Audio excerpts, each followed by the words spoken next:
ఉన్న భూస్వామ్యానికి ప్యాటర్నైజ్ చేసే రాచరికానికి వ్యతిరేకంగా పోరాటం. మరి భూస్వాములు హిందువులే కదా అప్పుడంతా. సో ప్రతి భూస్వామి హిందూ, ముస్లిం భూస్వాములు కాదు. ఈవెన్ రజాకర్లలో కూడా ముస్లిమేతరులు ఉన్నారని తెలంగాణ చరిత్రకారులు రాసిన అంశం కదా. సో రజాకర్ల అకృత్యాలకు వ్యతిరేకంగా జరిగిన పోరాటం ఇది. చాకలైలమ్మ ఎవరి కొరకు పోరాడింది?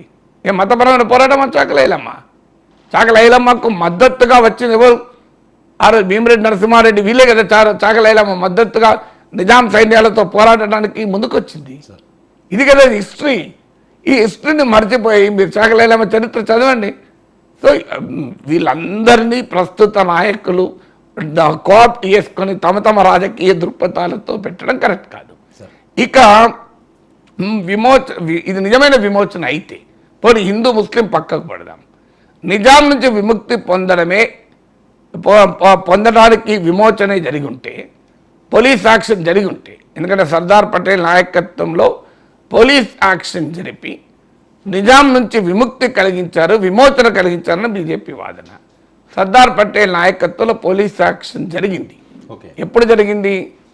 తెలంగాణ సాయుధ రైతాంగ పోరాటం ఇక ఏ క్షణంలోనైనా నిజాం రాచరికాన్ని గోల్కొండ కిలా కింద గోరీ కట్టే సమయం ఆసన్నమైనప్పుడు సర్దార్ పటేల్ భారత సైన్యాన్ని పంపి నిజాంను లొంగ తీసుకోవడమే కాదు, అప్పటిదాకా తెలంగాణలోని భూమి లేని పేదలు పోరాడి సాధించుకున్న భూములు కూడా మళ్ళీ భూస్వాముల పరం చేసడానికి భారత సైన్యాలు పనిచేశాయి. అందుకే మీకు భారత సైన్యాలు ఎంటర్ అయ్యాక, నిజాం వెళ్ళిపోయాక ఎక్కువ మంది తెలంగాణ బిడ్డలు చనిపోయారు.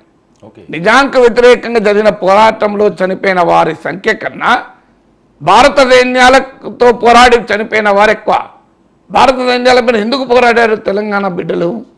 ఏం భారతదేశం నుంచి మేము వేరుపడతామని పోరాడలే. చాలామందికి ఇదొక తప్పుడు అవగాహన ఉంటుంది. ఇదేదో భారత సార్వభౌమాధికారానికి వ్యతిరేకంగా తెలంగాణ ప్రజలు తిరగబడ్డారని. అది నిజం కాదు. తెలంగాణ ప్రజలు తిరగబడింది ఏంటంటే, మేము భూస్వాములకు వ్యతిరేకంగా మేము పోరాడి భూములు పంచుకున్నాం, 4000 గ్రామాలలో గ్రామ స్వరాజ్యాలు ప్రకటించుకున్నాం. ఈ సాధించిన విజయాల్ని మళ్ళీ మేము పోగొట్టుకోదలుచుకోలేదు. భూస్వాములుగా గ్రామాల నుంచి సాయుధ రైతాంగ పోరాటానికి భయపడి గ్రామాలను వదిలి వెళ్ళిన భూస్వాములు గాంధీ టోపీలు పెట్టుకుని కాంగ్రెస్ నాయకులుగా మళ్ళీ గ్రామాలకు వచ్చారు. వచ్చి వాళ్ళు మళ్ళీ వాళ్ళు సైన్యం అండతో, భారత సైన్యాల అండతో పేదలు పోరాడి సాధించుకున్న భూముల్ని తిరిగి ఆక్రమించుకుంటుంటే, తాము పోరాడి ప్రాణత్యాగాలు చేసి సాధించుకున్న భూముల్ని కాపాడుకునేందుకు తెలంగాణ బిడ్డలు భారత సైన్యాలతో కూడా పోరాడాల్సి వచ్చింది. అది that is unfortunate part of history. 1951 వరకు పోరాడారు. అందుకే తెలంగాణ చరిత్ర సాక్ష్యం కదా. రావినారాయణ రెడ్డికి మొదటి పార్లమెంట్ ఎన్నికల్లో జవహర్లాల్ నెహ్రూ కన్నా ఎక్కువ ఓట్లు వచ్చాయి. జవహర్లాల్ నెహ్రూని మించిన మెజార్టీ వచ్చింది నల్గొండ నుంచి పోటీ చేసిన కమ్యూనిస్ట్ నేత రావినారాయణ రెడ్డికి. ఎలా వచ్చాయి మరి? తెలంగాణ మొత్తం స్వీప్ చేశారు కదా అప్పుడు హైదరాబాద్ రాష్ట్రంలో. సో ఎలా సాధించగలిగారు మరి? తెలంగాణ ప్రజలు భారతదేశానికి వ్యతిరేకంగా పోరాడలేదు, భారత సైన్యాలకు వ్యతిరేకంగా తాము సాధించుకున్న విజయాలను నిలబెట్టుకోలేదుకు. పోనీ మరి నిజాంను ఏం చేశారు సర్దార్ పటేల్? సర్దార్ నిజాంను రాజప్రముఖగా నియమించారు. మరి నిజాంకు వ్యతిరేకంగానే పోలీస్ యాక్షన్ జరిగి ఉంటే, నిజాం రజాకర్ల అకృత్యాలను అంతం చేయడానికే పోలీస్ యాక్షన్ జరిగి ఉంటే, పోలీస్ యాక్షన్ విజయవంతమయ్యాక నిజాం ఎక్కడ ఉండాలి? జైల్లో ఉండాలి కదా. నిజాం జైలు శిక్ష విధించాలి కదా. మరి నిజాం పైన విచారణ జరపాలి కదా ఈ అకృత్యాలపైన. ఎందుకు జరపలేదు మరి? నిజాం తీసుకెళ్ళి రాజప్రముఖ అంటే గవర్నర్ హోదా, మీకు రాజప్రముఖ గవర్నర్ హోదా ఇచ్చారు కదా నిజాంకు. అంటే నిజాం నుంచి విమోచన కొరకే జరిగి ఉంటే, ఇది నిజమైన విమోచన అయితే మరి నిజాంకు రాజప్రముఖ ఎందుకు ఇచ్చారు? సెప్టెంబర్ 17, 1948 తర్వాత నిజాం వాజ్ ద రాజ్ ప్రముఖ ఆఫ్ హైదరాబాద్ స్టేట్. నిజాం ఆస్తులను ఇప్పటికే అలాగే ఉన్నాయి కదా, ప్రభుత్వం స్వాధీనం చేసుకుందా? నిజాం ఆస్తులు ఎన్ని తక్కువ ఉన్నాయా? మరి ఎందుకు చేయలేదు? నిజాంతో కాంప్రమైజ్ కాదా అది? సో ఇక్కడ జరిగిన చరిత్ర కదా ఇది. నిజాం ప్రముఖగా ఎందుకు ఎందుకు ఎందుకు నిజాం రాజు ప్రముఖగా పెట్టారు? పోనీ భూస్వామ్యమైనా పోయిందా?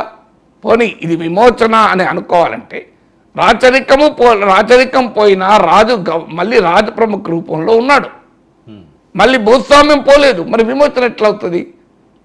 ఇది తప్పనిసరిగా విలీన దినోత్సవం. భారత యూనియన్లో తెలంగాణ విలీనమైన ఒక గొప్ప దినం. స్వతంత్ర భారతదేశ పౌరులుగా రాజ్యాంగ రీత్యా తెలంగాణ బిడ్డలైనటువంటి ఒక చారిత్రక దినోత్సవం.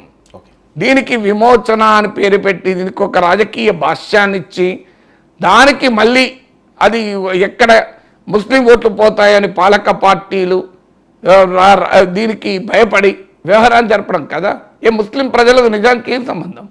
ముస్లిం ప్రజలకు నిజానికి నిజాం రజాకర్లందరూ ముస్లిం ప్రజలంతా రజాకర్లా ఏం చెప్పదలుచుకున్నారు మీరు? సో ముస్లిం ప్రజలందరూ రజాకర్లకు కారు కదా, మరి రజాకర్లకు వ్యతిరేకంగానే కదా పోరాడింది. షాబుల్లా ఖాన్ ఇంతకుముందు ఉదాహరణ ఎందుకు చెప్పాడు మీకు? అందువల్ల మీకు ఇది ముస్లింలు కూడా నిజాం రజాకర్ వ్యతిరేక పోరాటంలో నిజాం వ్యతిరేక పోరాటంలో ఉన్నారు.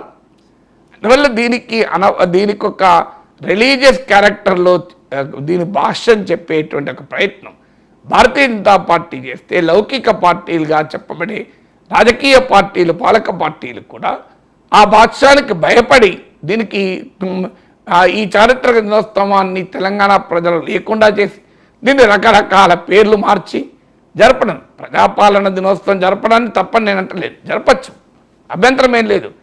నువ్వు ప్రజాపాలన దినోత్సవం అన్నా జాతీయ సమైక్యతా దినోత్సవం అన్నా ఖచ్చితంగా ఇది విలీన దినోత్సవం.